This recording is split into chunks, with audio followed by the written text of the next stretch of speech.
ನಮಸ್ಕಾರ ಎಲ್ಲರಿಗೂ ಚಕ್ರವರ್ತಿ ಯೂಟ್ಯೂಬ್ ಚಾನಲ್ಗೆ ಸ್ವಾಗತ ಮತ್ತು ಸುಸ್ವಾಗತ.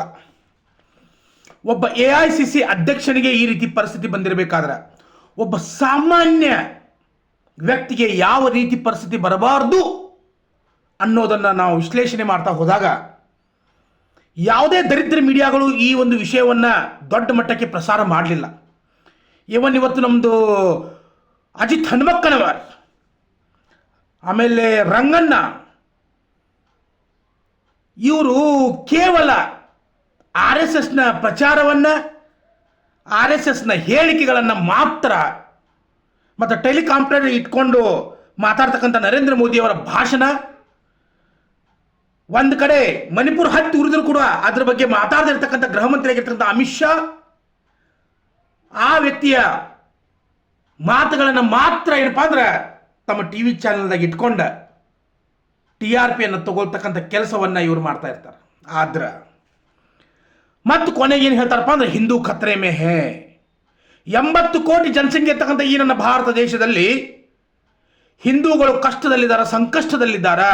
ಮುಸ್ಲಿಮರಿಂದ ಅವರಿಗೆ ಸಂಕಷ್ಟ ಬರ್ತದ, ಅದ ತಂದ ಹಿಂದೂಗಳ ತಲೆಯಲ್ಲಿ ಶಗಣಿಯನ್ನು ತುಂಬತಕ್ಕಂಥ ಕೆಲಸ ಈ RSS ಮತ್ತು BJP ಅವರು ಮಾಡ್ತಾ ಇದ್ದಾರೆ. ಉತ್ತರಾಖಂಡ್ನ ರಾಮಲೀಲಾ ಮೈದಾನದಲ್ಲಿ AICC ಅಧ್ಯಕ್ಷರಾಗಿರ್ತಕ್ಕಂಥ ಮಲ್ಲಿಕಾರ್ಜುನ್ ಖರ್ಗೆ ಅವರು ಮಾಡಿರ್ತಕ್ಕಂಥ ಭಾಷಣದ ಸ್ಥಳವನ್ನು ಶುದ್ಧೀಕರಣ ಮಾಡ್ತಾರಲ್ಲ ಕೆಲವೊಂದಿಷ್ಟು ಮನುವಾದಿಗಳು. ನಾಚಿಕೆ ಬರಬೇಕು, ಇವರಿಗೆ ನಾಚಿಕೆ ಬರಬೇಕು. ಒಬ್ಬ ಕೆಳ ವರ್ಗದ ವ್ಯಕ್ತಿ ಕೊಡ್ತಕ್ಕಂಥ ದುಡ್ಡನ್ನ ಕೈಯಿಂದ ಮುಟ್ಟಿ ತಗೊಳ್ಬೇಕಾದ್ರೆ ಅವಾಗ ನಿಮಗೆ ಶುಚಿತ್ವ ಗೊತ್ತಾಗೋದಿಲ್ಲ. ಆ ದುಡ್ಡನ್ನು ತೊಳೆದು ತಗೊಳ್ಬೇಕಾಗಿತ್ತಲ್ಲ ದೇವಸ್ಥಾನಗಳಲ್ಲಿ. ಮನುವಾದಿಗಳಿಗೆ ಹೇಳ್ತಕ್ಕಂಥದ್ದು ಇದು. ಮತ್ತೇನು ಹೇಳ್ತಾರಪ್ಪ ಅಂದ್ರೆ ಹಿಂದೂ ಸಂಕಷ್ಟದಲ್ಲಿದ್ದಾನ ನನ್ನ ದೇಶದಲ್ಲಿ, ಭಾರತದಲ್ಲಿ. ಇದು BJPಯ ಧ್ಯೇಯ ವಾಕ್ಯ, RSSನ ಧ್ಯೇಯ ವಾಕ್ಯ ಇದು. ಹಿಂದೂ ಮುಸ್ಲಿಮನಿಂದ ಸಂಕಷ್ಟದಲ್ಲಿದ್ದಾನೆ. 1947ರಿಂದ ಇರದೇ ಇರ್ತಕ್ಕಂಥ ಮಾತು 2014ರಿಂದ ಬಂತರಿ ನಮ್ಮ ದೇಶನಾಗ. ಒಬ್ಬ AICC ಅಧ್ಯಕ್ಷ ಮಲ್ಲಿಕಾರ್ಜುನ್ ಖರ್ಗೆಗೆ ಈ ರೀತಿ ಪರಿಸ್ಥಿತಿ ಬಂದಿರಬೇಕಾದ್ರೆ ಸಾಮಾನ್ಯ ವ್ಯಕ್ತಿಗಳಾಗಿರ್ತಕ್ಕಂಥ ನಮಗೆ ಯಾವ ರೀತಿ ಪರಿಸ್ಥಿತಿ ಬರಬಾರ್ದು. ಮುಂದೆ ಒಂದು ದಿನ ಯಾವ ಹಿಂದೂ ರಾಷ್ಟ್ರವನ್ನು ಮಾಡೋದಕ್ಕೆ ಹೊಂಟಿದಾರಲ್ಲ, ಈ ದೇಶವನ್ನ ಹಿಂದೂ ರಾಷ್ಟ್ರವನ್ನು ಮಾಡೋದಕ್ಕೆ ಹೊಂಟಿದಾರ್ರಿ. ನಾವೆಲ್ಲ ಸರ್ವ ಜನಾಂಗದ ಶಾಂತಿಯ ತೋಟ ತಂದು ಬಂದಿದ್ದೀವಿ ಇಷ್ಟು ವರ್ಷ. ಹಿಂದೂ ರಾಷ್ಟ್ರವನ್ನು ಮಾಡಿ ಮತ್ತೆ ಆ 4 ವರ್ಣಗಳು ಇದ್ದಲ್ಲ, ಅದು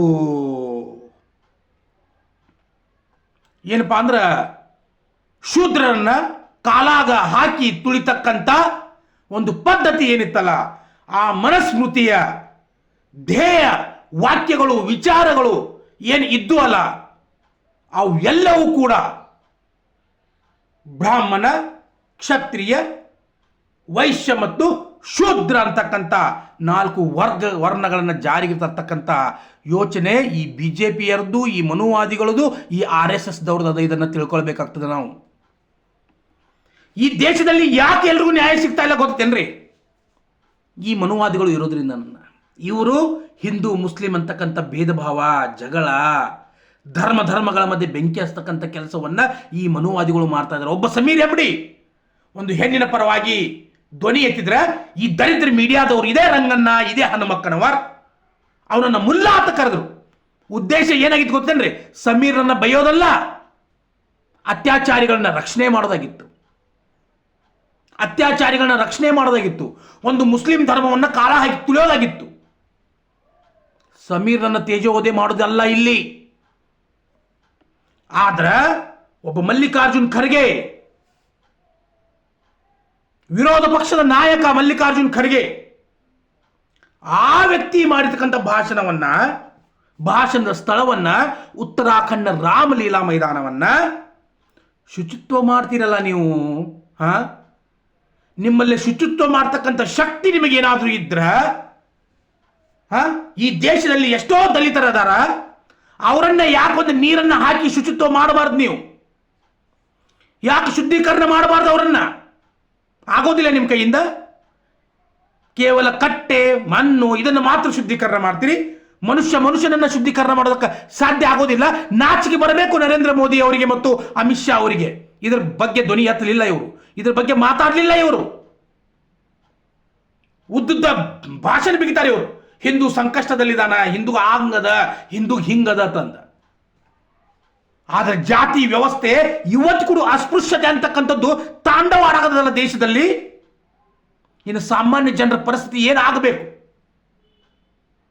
RSS ನಲ್ಲಿರ್ತಕ್ಕಂಥ ದಲಿತರಿಗೆ ಅವರನ್ನ ಎದಕ್ಕೆ ಇಟ್ಕೊಂಡಿದಾರಪ್ಪ ಅಂದ್ರೆ ಕೇವಲ ಸ್ವಚ್ಛ ಮಾಡೋದಕ್ಕೆ ಇಟ್ಕೊಂಡಿದ್ದಾರೆ ಈ RSS ದವರು. ಹೆಸರಿಗೆ ಮಾತ್ರ ದಲಿತರ ಮನೆಗೆ ಹೋದ್ರು, ಅಲ್ಲಿ ಹೋದ್ರು. ಯಾಕ? ದಲಿತರನ್ನು ಕೂಡ ಶುದ್ಧೀಕರಣ ಮಾಡಬಹುದಲ್ಲ? ಆಗೋದಿಲ್ಲ ನಿಮ್ಮ ಕೈಯಿಂದ, ಮಾಡಕ್ ಬರೋದಿಲ್ಲ. ಅದನ್ನ ನಿಮ್ಮ ಮನಸ್ಸುಗಳನ್ನ ಮೊದಲು ನೀವು ಶುದ್ಧೀಕರಣ ಮಾಡ್ಕೊಳ್ರಿ. ನಿಮ್ಮಲ್ಲಿ ಅಂತರಾಳದಲ್ಲಿರ್ತಕ್ಕಂಥ ಆ ಹೊಲಸು ವಿಚಾರಗಳು ಏನದವಲ್ಲ, ಹೊಲಸು ಉಂಬುವನೇ ಹೊಲೆ ಆತನ ಬಸವಣ್ಣನವ್ರು ಹೇಳ್ಯಾರ. ಹೊಲಸು ವಿಚಾರಗಳನ್ನ, ಕೇವಲ ಚಿಕನ್ ಮಟನ್ ಮಾಂಸಗಳನ್ನ ತಿಂದವನು ಹೊಲೆಯೇ ಅಲ್ಲ. ಯಾರಲ್ಲಿ ಕೊಳಕು ವಿಚಾರಗಳು, ಕೊಳಕು ಮನಸ್ಥಿತಿಗಳು ಯಾರಲ್ಲಿ ಇರ್ತಾವಲ್ಲ, ಅವನು ನಿಜವಾದ ಹೊಲೆ ಆತನ ಬಸವಣ್ಣರು. ಅಂತ ಬಸವಣ್ಣನವರನ್ನ ಊರಿಂದ ಹೊರ ಹಾಕಿರ್ತಕ್ಕಂಥ ಜನ ಅದಾರ ಇಲ್ಲಿ ನಮ್ಮಲ್ಲಿ ಮನುವಾದಿಗಳು. ಇನ್ನು ಮಲ್ಲಿಕಾರ್ಜುನ್ ಖರ್ಗೆ ಯಾವ ಲೆಕ್ಕರಿ? ಇನ್ನೂ ಈ ದೇಶದಲ್ಲಿ ನಾಚಿಕೆ ಬರಾಕತ್ತಿದ್ರಿ, ಇದ್ರ ಬಗ್ಗೆ ಮಾತಾಡಕ್ಕೆ ನಾಚಿಕೆ ಬರಾಕತ್ತದ. ಅಸ್ಪೃಶ್ಯತೆ ಅನ್ನೋದು ಇನ್ನೂ ತಾಂಡವ ಆಡ್ತಾ ಇದೆ ಅಂದ್ರೆ ಸಾಮಾನ್ಯ ಜನರ ಪರಿಸ್ಥಿತಿ. ಮತ್ತೆ ಹಿಂದೂ ರಾಷ್ಟ್ರ ಅಂದ್ರೆ ಇದ್ರ ಉದ್ದೇಶ ರಿಟರ್ನ್ ಮತ್ತೆ ಅಸ್ಪೃಶ್ಯತೆಯನ್ನ ಜಾರಿಗೆ ತರಬೇಕು, ಮತ್ತೊಬ್ಬ ಅಂಬೇಡ್ಕರ್ ಹುಟ್ಟಿ ಬರಬೇಕು ಈ ದೇಶದಲ್ಲಿ ಅನ್ನೋ ವಿಚಾರದಲ್ಲಿ ಅದಾರ ಇವರು. ಅಂಬೇಡ್ಕರ್ ಬರೆದಿರ್ತಕ್ಕಂಥ ಸಂವಿಧಾನವನ್ನು ಹರಿದು ಹಾಕಿ, ಅಂಬೇಡ್ಕರ್ ವಿಚಾರಗಳನ್ನು ತೆಗೆದು ಹಾಕಿ, ಮನುಸ್ಮೃತಿ ಗ್ರಂಥವನ್ನು ಜಾರಿಗೆ ತಂದು ಬ್ರಾಹ್ಮಣ, ಕ್ಷತ್ರಿಯ, ವೈಶ್ಯ, ಶೂದ್ರ ಎಂಬ ವರ್ಣಗಳ ಪದ್ಧತಿಯನ್ನು ಜಾರಿಗೆ ತರ್ತಕ್ಕಂಥ ಕೆಲಸ ಈ RSS ಮತ್ತು ಬಿಜೆಪಿ ಅವರು ಮಾಡ್ತಾ ಇದಾರ್ರಿ. ಇದನ್ನ ಯಾವುದು ನ್ಯೂಸ್ ಚಾನೆಲ್ ತೋರ್ಸಂಗಿಲ್ಲ. ಹೇಳ್ತಿನೋ ಚಾನೆಲ್ಗಳು ಅದಾವ್ರಿ ನಮ್ಮಲ್ಲಿ, ಹೇಳ್ತಿನೋ ಚಾನೆಲ್ಗಳು ಅದಾವ. ಇವೆಲ್ಲ ದರಿದ್ರ ನ್ಯೂಸ್ ಚಾನೆಲ್ಗಳು ತಮ್ಮನ್ನು ತಾವು ಮನೆಯಾಗಿನ ಹೆಂಡ್ರ ಕೂಡ ಮಾಡ್ತಾರೆ ಇವ್ರು ನ್ಯೂಸ್ ಚಾನೆಲ್ದವ್ರು ದುಡ್ಡಿಗಾಗಿ. ಮಲ್ಲಿಕಾರ್ಜುನ್ ಖರ್ಗೆ ಅವರಿಗೆ ಆಗಿರ್ತಕ್ಕಂಥ ಅವಮಾನದ ಬಗ್ಗೆ ನಿಮ್ ಟಿವಿ ಚಾನೆಲ್ದಾಗ ಹೇಳಬೇಕಾಗಿತ್ತಲ್ಲ. ಮೋದಿ ಇಸ್ರೇಲ್ಗೆ ಹೋದ್ರು, ಮೋದಿ ರಷ್ಯಾಕ್ಕೆ ಹೋದ್ರು, ಅಮಿತ್ ಶಾ ಹಿಂಗೆ ಮಾತಾಡಿದ್ರು, RSS ನ ಪಥಸಂಚಲನ ಹಿಂಗೆ ನಡೆದದ. ಹೇಳ್ತಿನ್ನೋಗ್ರಿ ಅವ್ರದ್ದು ಹೋಗಿ, ಬೆಳಿಗ್ಗೆ ಹೇಳ್ತಾರಲ್ಲ ಅದನ್ನ ಹೇಳ್ತಿನ್ನೋಗ್ರಿ ಹೋಗಿ. ಈ ದೇಶದಲ್ಲಿ ಅಂಬೇಡ್ಕರ್ ಬರೆದಿರ್ತಕ್ಕಂಥ ಸಂವಿಧಾನನ ನಡೀತದ.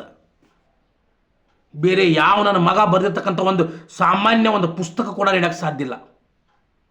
ಅಂಬೇಡ್ಕರ್ ಅವರು ಬರೆದಿರ್ತಕ್ಕಂಥ ಸಂವಿಧಾನನ ನಡೀತದ.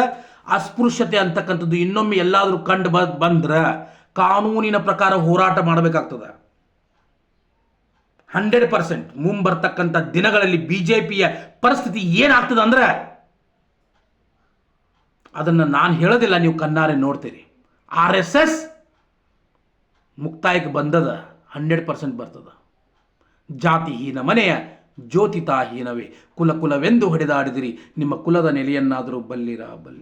ಮತ್ತೆ ಬರ್ತೀರಿ. ಜೈ ಹಿಂದ್, ಜೈ ಕರ್ನಾಟಕ ಮಾತೆ.